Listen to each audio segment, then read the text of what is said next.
दोस्तों मैं आपको बताने जा रहा हूँ कि सरकारी ज़मीन को अपने नाम से कैसे करें। इस पर मैंने पहले भी वीडियो बना रखा है, लेकिन बहुत सारे लोगों को कमेंट आया है कि थोड़ा डिटेल से बताएं और ये भी बताएं कि पट्टा कैसे कराएंगे, अपने नाम से बंदोबस्ती कैसे कराएंगे या फिर अपने नाम से बासगीत पर्चा कैसे कटाएंगे। मतलब कि सभी तरीका बताने के लिए लोगों का कमेंट आया है, तो मैं सारी जानकारी आपको दूंगा। किसी भी तरह का सरकारी ज़मीन हो, चाहे आवासीय हो, चाहे खेती का ज़मीन हो, आप अपने नाम से कैसे कराएंगे या फिर ऐसा ज़मीन जो किसी के नाम से नहीं है उसको अपने नाम से आप कैसे करा सकते हैं, कौन करा सकता है, ये सारा डिटेल सारा जानकारी आपको दूंगा। लेकिन इसके लिए आपको पूरा वीडियो देखना पड़ेगा। आप थोड़ा सा भी चूक गए, थोड़ा सा भी वीडियो स्किप करके आगे बढ़ गए तो फिर आपको पूरी बात समझ में नहीं आएगी और आप फिर वंचित रह जाएंगे। फिर आप सवाल करेंगे मुझसे कि आपने पूरी जानकारी नहीं दी। सबसे पहले तो आपसे रिक्वेस्ट करूंगा कि इस वीडियो को लाइक कर दीजिए। दोस्तों आपसे रिक्वेस्ट है कि इस वीडियो को लाइक जरूर कर दीजिए और आपके मन में जो भी सवाल विचार होगा तो कमेंट आप जरूर करिए, मैं उसका जवाब दूंगा। और वीडियो पूरा देख लीजिए, पूरी बातें समझ में आ जाएगी। बहुत ही कम समय में बताने की कोशिश करूंगा। तो दोस्तों सबसे पहले बताता हूं कि सरकारी ज़मीन, जैसे कि आपका कहीं पे घर है, कहीं पे आपका घर है और घर के बगल में आपका सरकारी ज़मीन है, सटा हुआ सरकारी ज़मीन, उसको अपने नाम से कराना चाह रहे हैं, या फिर कहीं पे खाली सरकारी ज़मीन है जो कोई काम का नहीं है, आपके मोहल्ला में है लेकिन आपके कब्जे में है, आपके पास उसका कागजात नहीं है, उसको अपने नाम से कराने जा रहे हैं। तो पहले मैं बंदोबस्ती बताता हूँ, उसके बाद पट्टा बताऊंगा, उसके बाद बताऊंगा बासगीत पर्चा। मतलब 3 तरीके से सरकारी ज़मीन या फिर खाली ज़मीन, गैर मजरूआ ज़मीन अपने नाम से करा सकते हैं। तीनों तरीका बताता हूँ, जो आपको सूटेबल लगे, आपके यहाँ जो आसानी से हो जाता हो उसको आप करा सकते हैं। सबसे पहले मैं बताने जा रहा हूँ बंदोबस्ती के लिए आपका जहाँ पे ज़मीन है या फिर जहाँ पे घर है, अगर आसपास में खाली ज़मीन पड़ा हुआ है जो सरकारी है या फिर प्राइवेट ही है लेकिन उसका कोई मालिक नहीं है, या फिर गैर मजरूआ ज़मीन है जिसका कोई भी रखवाला नहीं है, कोई भी उस पर कब्जा नहीं है, सिर्फ आपका कब्जा है, या फिर आपके कब्जा न भी है तो किसी का कब्जा अगर नहीं है, कुछ बना हुआ नहीं है, तो उसके लिए भी आप बंदोबस्ती करा सकते हैं। या फिर सरकारी ज़मीन है, कहीं दूर दराज है और आपके कब्जे में है, तो उसको भी कैसे कराना है। आपको करना क्या है कि उस ज़मीन का आपको फ़ोटो खींच लेना है, चारों तरफ से फ़ोटो खींच लेना है। दूसरा क्या है कि आपके पंचायत में जो मुखिया या फिर प्रधान कोई भी हो, उससे एक प्रमाण पत्र लेना है। प्रमाण पत्र में ये लिखा हुआ होना चाहिए कि ये ज़मीन इनके कब्जे में इतने सालों से है, 10 सालों से, 15 सालों से, 20 सालों से, 25 सालों से, लेकिन मिनिमम अगर 12 सालों से है तो आपके लिए बहुत आसानी होगी, तो वो आपको लिखवा लेना है। तीसरा, आपके इलाका का जो राजस्व कर्मचारी है, जिसे कहीं कहीं पटवारी भी बोलते हैं, उत्तर प्रदेश में पटवारी बोलते हैं, बिहार में राजस्व कर्मचारी बोलते हैं, सभी जगह अलग अलग उनका नाम है।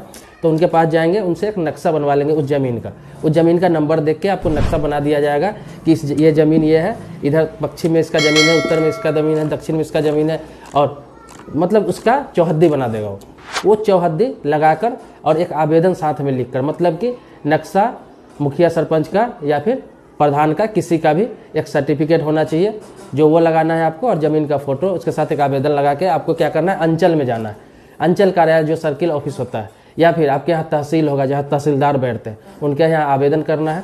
वो आवेदन देखेंगे, वहाँ से वो फॉरवर्ड कर देंगे जिला में, जिला कलेक्टर के पास करेंगे या फिर जिलाधिकारी के पास करेंगे, वहाँ पर जाएगा, वहाँ से फिर इंक्वायरी भेजा जाएगा उस ज़मीन पे, वहाँ पे देखेंगे, छानबीन करेंगे, फिर आपके नाम से कर देंगे। अगर वो सही पाया गया, दुरुस्त पाया गया, उसमें कोई सरकारी कब्जा नहीं है, आपके कब्जे में ही है या फिर उसका कोई मालिक नहीं है, तो फिर आपके नाम से करके वो फिर वहाँ से अंचल कार्यालय में या फिर तहसीलदार के पास भेजेंगे, वहाँ से फिर राजस्व कर्मचारी या पटवारी के पास आएगा, वहाँ से रसीद काट के आपको दे दिया जाएगा, आपके नाम से पूर्ण रूप से कर दी जाएगी। लेकिन बंदोबस्ती वही करा सकता है जिसके पास कहीं भी ज़मीन नहीं है, अपना ज़मीन नहीं है, और ज़मीन आपके पास है। तब कब बंदोबस्ती करा सकते हैं, जब आपके ज़मीन से सटा हुआ ज़मीन हो, तब आप बंदोबस्ती करा सकते हैं। तो उसमें आपको मुखिया सरपंच से परमिशन लेने की ज़रूरत नहीं है, न प्रधान से, किसी से आपको परमिशन लेने की ज़रूरत नहीं है, किसी का प्रमाण पत्र लेने की ज़रूरत नहीं है। सिर्फ अपना जो ज़मीन है आपका घर का या फिर बगल में ज़मीन है, उसका सिर्फ पेपर अपडेट कर लेना है और उसका कॉपी उसमें लगा देना है। उसके साथ जो जो मैंने बताया आपको सारा चीज़ लगा के आपको आवेदन कर देना है। लेकिन आपके पास साफ घर नहीं है तो आप कहीं का ज़मीन का भी बंदोबस्ती करा सकते हैं। दूसरा बता रहा हूँ पट्टा कौन करा सकता है, जैसे कि कहीं पर सरकारी ज़मीन, कहीं पे गैर मजरूआ ज़मीन है या फिर ऐसा ज़मीन है जिसका कोई मालिक नहीं है, उसका आप अपने नाम से पट्टा करा सकते हैं। मतलब कि उस ज़मीन को हासिल करना चाह रहे हैं आप, चाह रहे हैं कि अगर खेती का ज़मीन है, आप चाह रहे हैं कि उसको खेती करे, बंजर ज़मीन है, कहीं पे पड़ा हुआ, खाली ज़मीन पड़ा हुआ है, पड़ती ज़मीन पड़ा हुआ है, जो सरकारी है, गैर सरकारी है, किसी भी तरह का आप चाह रहे हैं कि अपने नाम से पट्टा करा लेने के लिए, तो उसके लिए भी प्रावधान है। तो उसके लिए एक कंडीशन है, उसके लिए कंडीशन ये है कि आपके पास कोई ज़मीन नहीं होना चाहिए। अगर आप खेती की ज़मीन पट्टा कराने जा रहे हैं तो आपके पास खेती का ज़मीन नहीं होना चाहिए। आप घर के ज़मीन पट्टा कराने जा रहे हैं तो आपके पास घर का ज़मीन नहीं होना चाहिए, तभी वो पट्टा हो पाएगा। उसमें भी आपको प्रोसेस ऐसा ही है कि आपके पंचायत का प्रधान हो, मुखिया हो, सरपंच हो, उससे आपको एक प्रमाण पत्र लेना होगा। वो मुखिया सरपंच लिख के देगा कि इनके पास खेती का ज़मीन नहीं है। अगर खेती की ज़मीन करा रहे हैं तो, अगर घर का ज़मीन करा रहे हैं तो लिख के देगा कि इनके पास कोई भी घर का ज़मीन नहीं है, घर बनाने के लिए पट्टा करा रहे हैं, या जिस चीज़ के लिए आप पट्टा करा रहे हैं वो लिख के देगा। और उसके बाद आपको करना है वही ज़मीन का फ़ोटो खींच लेना है चारों तरफ से, उसका कॉपी लगाना है। उसके बाद आपको जाना है पटवारी के पास या फिर राजस्व कर्मचारी के पास और उनसे एक नक्शा तैयार करवा लेना है, उस ज़मीन का चौहद्दी बनवा लेना है और वो कॉपी लगा के आवेदन के साथ सेम प्रोसेस आपको अपने तहसील में या फिर अंचल कार्यालय, जिसको सर्किल ऑफिस भी कहते हैं, वहाँ पे जाके आपको जमा करना है। वहाँ पे जांच करेंगे, उसके बाद वो जिला में फॉरवर्ड कर देंगे कलेक्टर के पास या जिलाधिकारी के पास। वहाँ से फिर इंक्वायरी आएगा, वहाँ आपका छानबीन किया जाएगा, ज़मीन देखा जाएगा और फिर अगर सही पाया गया जो आपने बताया उनको, जो आपने आवेदन में लिख के दिया पूर्ण रूप से सही पाया गया, तो फिर आपके नाम से करके दे दिया जाएगा। वहाँ से फिर वापस तहसीलदार के पास आएगा, उसके बाद राजस्व कर्मचारी या पटवारी के पास आएगा, वहाँ से फिर आपके नाम से करके दे दिया जाएगा, पट्टा करके दे दिया जाएगा। इसमें हालांकि पैसा देखा जाए, शुल्क तो कोई शुल्क नहीं लगता है, कोई भी खर्च नहीं है। जो आपको दौड़ने में, जाने आने में जो खर्च लगेगा, पेपर में खर्च लगेगा, वही खर्च लगता है। इसमें कोई एक्स्ट्रा शुल्क आपको नहीं लगेगा। ये पट्टा जो होता है 5 सालों के लिए होता है, 10 सालों के लिए होता है। पट्टा जो है सरकार आपको, जैसे खेती का ज़मीन नहीं है, आपको 10 सालों के लिए पट्टा कर दिया, या फिर आप 5 सालों के लिए आपको पट्टा कर दिया गया, जितने सालों के लिए आपको पट्टा कर दिया, आप उतना साल उस ज़मीन को यूज करेंगे, खेती करेंगे, या फिर घर का ज़मीन है तो घर बना कर रहेंगे। लेकिन उतना दिन अगर सही सलामत अच्छे से आपने रखा, कोई विवाद नहीं किया, विवाद नहीं हुआ, कोई कंप्लेन आपका नहीं आया, तो फिर वो ज़मीन पूर्ण रूप से आपकी हो जाती है। उस ज़मीन पे फिर सरकार दावा नहीं करता है, वो पूर्ण रूप से आपकी हो जाती है। और उस ज़मीन को आप बेच भी सकते हैं, किसी को बेच भी सकते हैं, किसी को दान भी दे सकते हैं, किसी को वसीयत भी कर सकते हैं। मतलब वह ज़मीन पूर्ण रूप से आपकी हो जाती है 10 साल के बाद। तीसरा मैं तरीका बताने जा रहा हूँ वासगीत पर्चा का। वासगीत पर्चा उसके लिए है, वासगीत पर्चा उसके लिए जिसके पास कोई ज़मीन नहीं है, ना घर का ज़मीन है, ना खेती का ज़मीन है, लेकिन वो कोई ज़मीन में 10 साल, 15 साल, 20 साल से घर बना के रह रहा है, या फिर कहीं घर नहीं है, वो ज़मीन की तलाश में है और कहीं पे खाली ज़मीन है जो किसी के काम का नहीं है, सरकारी है, गैर मजरूआ है और बिल्कुल खाली है, उस पर कुछ सरकारी बना हुआ नहीं है, तो उस ज़मीन पर 3 डिसमिल तक वो कब्जा कर सकता है। 3 डिसमिल ज़मीन कब्जा करके वो अपना घर बना सकता है, या फिर उसके लिए अप्लाई कर सकता है वासगीत पर्चा के लिए। तो वासगीत पर्चा के लिए अप्लाई करने से बहुत जल्दी वासगीत पर्चा मिल जाता है, मतलब उस ज़मीन का पर्चा मिल जाता है, जो ज़मीन उसकी हो जाती है उसके नाम से पर्चा मिल जाता है। लेकिन इसके लिए क्या करना पड़ेगा?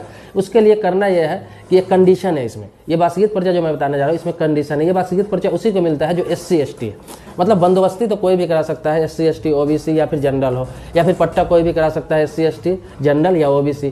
लेकिन ये वासगीत पर्चा है वो सिर्फ SC ST ही करा सकता है, दलित ही करा सकता है, या फिर महादलित है वो ही करा सकता है। उसके पास ज़मीन का ज़्यादातर अभाव होता है। अक्सर दलित को आप देखते होंगे, जो लगभग मुझे लगता है 30% दलित अपने देश में है जिनके पास अपना ज़मीन नहीं है घर बनाने के लिए या फिर खेती करने के लिए, तो उनके लिए वासगीत पर्चा है। तो वो वासगीत पर्चा उनको आसानी से मिल जाता है। जिस इलाके में ज़मीन खाली है, जहाँ पे वो कब्जा करना चाह रहा है, घर बनाना चाह रहा है, या फिर उनका घर बना हुआ है 10-15 सालों से, 3 डिसमिल तक ज़मीन वो लेना चाह रहा है, जहाँ पे खाली गैर मजरूआ सरकारी, तो बस उस इलाके के मुखिया, सरपंच, प्रधान, किसी से भी सिर्फ लिखवा लेना है कि हाँ इनके पास कहीं भी ज़मीन नहीं है, ये दलित समुदाय से आते हैं और इनके पास ज़मीन का अभाव है, रहने की बहुत दिक्कत है और इनका सारा परिवार इनके साथ रहता है। इस सारी बातें लिख के सर्टिफाइड करके वो दे देंगे, बस उस ज़मीन का फ़ोटो लगेगा और उसके साथ वो आवेदन कर देगा अपने तहसील में, अपने अंचल कार्यालय में। तो जो दलित समुदाय से आते हैं या फिर SC ST से आते हैं तो उनको बहुत आसानी से ये ज़मीन प्रोवाइड हो जाता है, उनको वासगीत पर्चा बना के दे दिया जाता है और उसके बाद उस ज़मीन पे उसका कब्जा हो जाता है, वो हमेशा के लिए उसका ज़मीन हो जाता है। तो दोस्तों मैंने 3 तरीका बताया, बहुत ही आसान तरीका बताया, 3 तरीका बताया। तीनों तरीका से जो तरीका आपके लिए सूटेबल हो, जो तरीका आपके लिए आसान हो, तो आप उस तरीके से उस ज़मीन को अपने नाम से करा सकते हैं। इसमें कोई दिक्कत नहीं है। और ये आपको देखना है कि आपके यहाँ अंचल कार्यालय है, तहसीलदार है, सर्किल ऑफिसर बैठता है, या फिर पटवारी बैठता है, या राजस्व कर्मचारी बैठता है। मैंने सारा का नाम बता दिया, जहाँ जहाँ आपको जाना है